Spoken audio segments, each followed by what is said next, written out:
Welcome to another deep dive with us.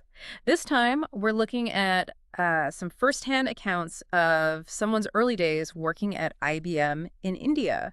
And these aren't just, your typical, here's how I climbed the corporate ladder stories. No, no, definitely not. It's more like a glimpse into the culture. Exactly. Like a slice of life, but set in India's tech world. All the office antics, the characters, the friendships you make when you're all going through it together. Those early days in the call centers. Oh, yeah, for sure.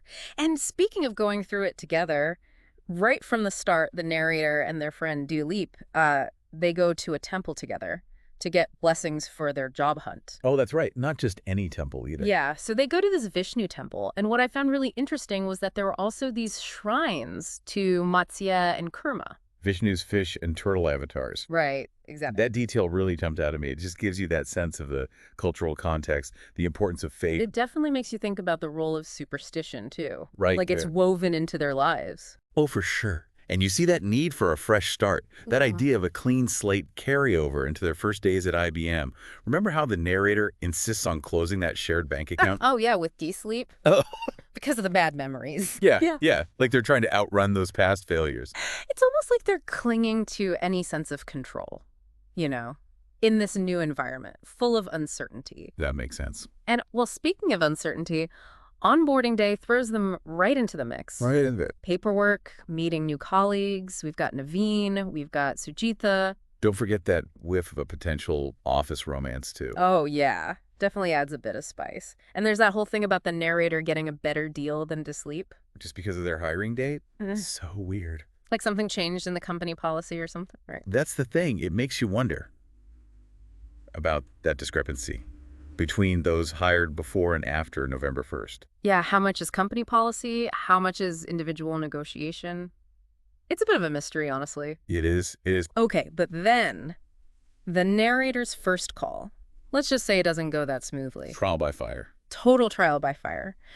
They end up having to get help from a colleague who's described as incredibly loud and annoying. It's a good reminder about the reality of call center work, though, isn't it? Oh, for sure. Yeah. The pressure, the steep learning curve, constantly interacting with people, all kinds of people. Be some more challenging than others. You can say that again. And then we meet their manager. Alrighty. Hararati. She seems like the definition of no nonsense. She does. The narrator even almost ends up on a performance improvement plan. That's intense. But I guess it's that whole demanding, results-oriented culture. You see it a lot in these fast-paced industries. Not necessarily a bad thing, though. No, not necessarily. It sets a high bar, pushes people to adapt, to excel. But it can also create pressure. So much pressure. And I wonder if that pressure is part of why Dileep leaves after just 3 months. Oh, yeah. For a better-paying job. It's a good reminder of that whole talent churn. It's a hallmark of India's tech boom. Lots of opportunities. But loyalty can be hard to find.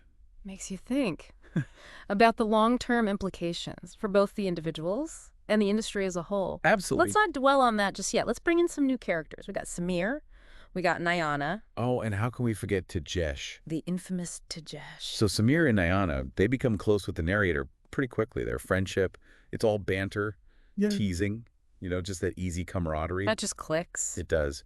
But Tejesh is in a category all his own. His stinginess is like legendary. I mean, it's almost like a running gag throughout these accounts. And it's so interesting how that one trait, his cheapness, becomes this source of amusement and frustration for the whole group. Yeah, on the surface, it's funny, but it makes you think about group dynamics too, right? Social pressure. Oh, totally. How do we all deal with those quirky personalities, the difficult ones we all encounter in our workplaces? That's the question, isn't it? And the narrator's reaction is just brilliant. What, turning his name into a curse word? Exactly. Like what the Tejesh, it's Yeah. comedy gold. And it perfectly captures their exasperation. Oh, it does.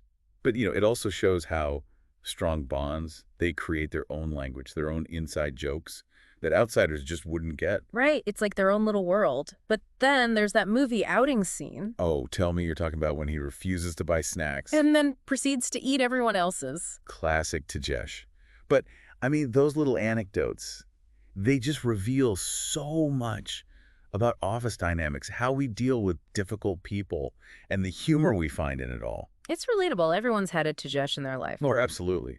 So maybe let's pause here for a second, gather our thoughts. What are your initial impressions of these early days at IBM? Anything stand out to you? It's like, at first the narrator wants this fresh start, but then they end up clinging to these new friendships they make. Oh, that's a good point. It's like the job almost becomes less important than the relationships they build. Exactly. It really shows you how work is about more than just, the tasks and the paycheck for a lot of people. It's about the people, the connections, feeling like you're part of something, a shared journey. Totally. It's like that sense of belonging. Yeah. And those connections can be strong, surprisingly resilient, Yeah. even when life gets in the way. Think about Nyana. Oh, yeah. She's from Kerala, and she ends up having to move back then. After getting married. Right. So you'd think the distance would make them drift apart, But it but seems like the opposite happens. it does. It's like the distance makes them put more effort into staying in touch, Appreciate the time they do have. Yeah, and their sense of humor definitely helps. Remember that call they have with Nyana after the wedding? Oh, that's hilarious. Teasing her about married life, Yeah. using that whole Tejesh language. It's like their own little code. It really shows how humor can keep people close, even when they're apart. It is. It's like their way of saying, hey, we're still here for you, even if they're not physically present. And it's not just teasing either. You can tell they really care about each other. Oh, for sure. There's real affection under all that banter. It's that mix that makes it work. They can poke fun, but they're also supportive. It feels authentic. Yeah. And relatable. Like you said, they can laugh at themselves, at each other. It strengthens the bond. Makes them feel accepted, I guess. Like they can be themselves, quirks and all. I think Samir's comment about Nyana's humongous big mouth really sums it up. It does. Oh, and remember when a colleague overhears them using Tejesh as a curse word and they're totally lost? That's the best. The inside joke expands.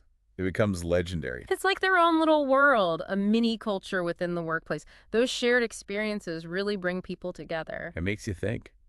Sometimes the best part of a job isn't the work itself. It's the people, the culture you create together. It is.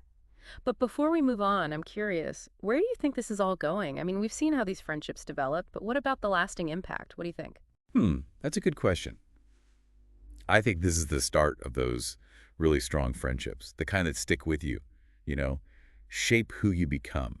I see what you mean. These early career experiences, all the ups and downs, they teach you so much about working together, being resilient, and finding your people. I agree. It's like those struggles, those moments of laughter, they form a bond that goes beyond work. It becomes part of you, changes how you see friendship, work, even life. And don't forget the humor, that ability to find the funny side of things, even when it's tough. That's so important. It is like a coping mechanism. It is. It doesn't mean you ignore the challenges, Huh. but it helps you deal with them with perspective and resilience. And they've created their own little support system in this crazy environment. They've found a way to make work fun. And that's because of how close they are. It really says something about human connection. You find it in the most unexpected places. That's true. So are we ready for the final part of this deep dive? Let's do it.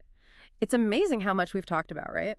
Starting with a simple job search and ending up with friendship and resilience and, just dealing with tough work environments with a sense of humor. It is. You think about it, these are just ordinary experiences like onboarding and office politics and dealing with difficult colleagues.